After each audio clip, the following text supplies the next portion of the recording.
Influenced by the Me Too and Time's Up movements in America, the United Nations is toughening up its stance against sexual harassment, sexual exploitation, and abuse.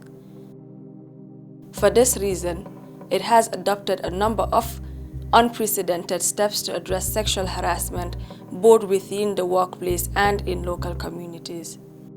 All United Nations personnel on short-term contract, experts on mission, individuals and entities that have entered into cooperative agreement with the United Nations, including interns, international and local consultants, corporate and individual contractors, have an obligation to create and maintain an environment that prevents sexual exploitation and abuse, to uphold the standards of conduct. The United Nations office in the Gambia is working in accordance with the Secretary General's orders on harassment. Through these interviews, reveal steps taken by the Gambia Country Office to address harassment. As staff of the UN, our laws demand that we maintain the highest standards and code of ethics and create a secure and safe environment for our colleagues and for those that we deal with in the local community. Given the changing climate regarding sexual harassment in organizations around the world, we at UNDP have established a zero-tolerance policy on sexual harassment and have established a committee of 3 members, including one of our implementing partners, which is usually someone from the national government. So I am a member of this 3-person committee, and my role as a sexual harassment focal point is to ensure that all our staff have a safe and comfortable working environment. As of now, the UNDP has taken significant steps to address sexual harassment. As mandated by the administrator, UNDP administrator, we have developed a work plan in which we have identified the steps to be taken. And these steps include ensuring that all staff, not only staff, but also the implementing partners, have a copy of the updated policy. And the reason we are doing that is so that they can be informed of the new laws that pertain to sexual harassment and sexual exploitation and abuse. Well, when it comes to sexual harassment, this can be towards either a man or a woman, and it's basically them receiving an unsolicited and unwanted sexual advance that can make them feel uncomfortable.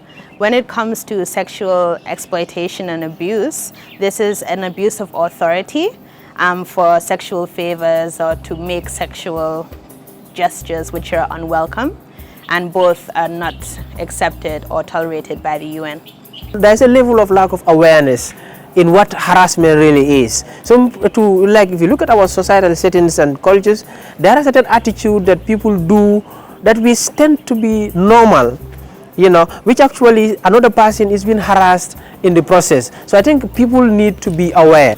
My advice to UNDP staff and implementing partners is first of all to familiarize themselves with the policy. What is sexual harassment all about? What are the mechanisms? What are the tools at our disposal? What do we have locally in that regard? But also to undertake the mandatory courses on sexual harassment, of which there are 2 as well, and also to just be a part of all of the day-to-day interactions. We have also organized face-to-face sessions in which we brought UNDP staff. Actually, it was a UN approach, and we discussed, it was like a banter bar type of conversation. We discussed sexual harassment.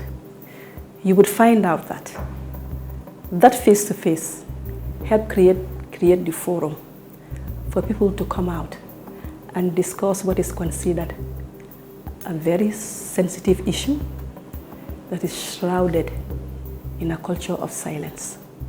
If you are a victim of sexual harassment, you can come to me and I will always provide a sympathetic ear, let me say, and support to victims of sexual harassment here in the workplace. I'm also here to advise victims on the procedures they should take to file complaints of sexual harassment. Our role as the sexual harassment focal person is not to act as a judge or a jury, but rather to receive complaints and also forward those complaints to the relevant authorities such as the Office of the Ombudsman, the Labor Department, and other relevant UN bodies.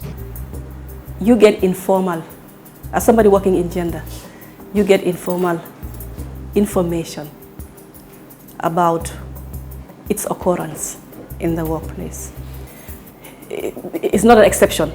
I want to say that this is happening in every workplace, anywhere in the world.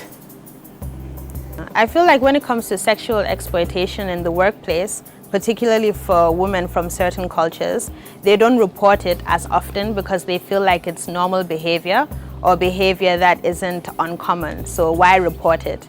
But I feel like we should get away from that, because if something makes you feel uncomfortable, then it's not right, and no one has the right to make you feel uncomfortable.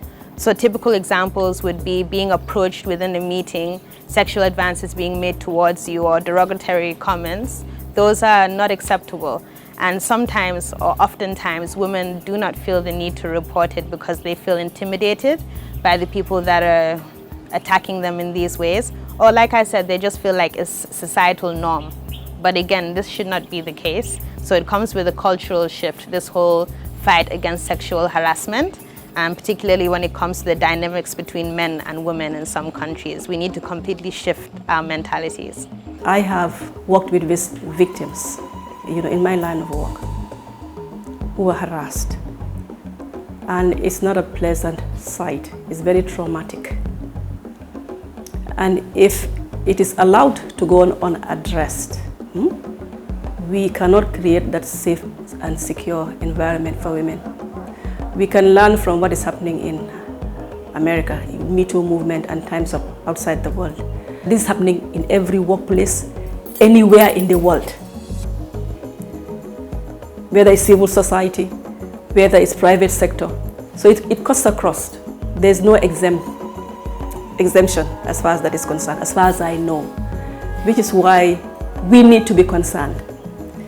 If women who are usually the victims, there's need to look at that so that women can feel safe to go to work. Sexual harassment, sexual abuse has very real impact on women, on children, and on the wider community. It infringes not only on our human rights, but it also infringes on human dignity. And so as such, as UN staff, or as a UN official, I would want to send out the message, no to sexual harassment. Let's ensure that we all live in a zero tolerance environment for sexual harassment and any form of abuse of authority.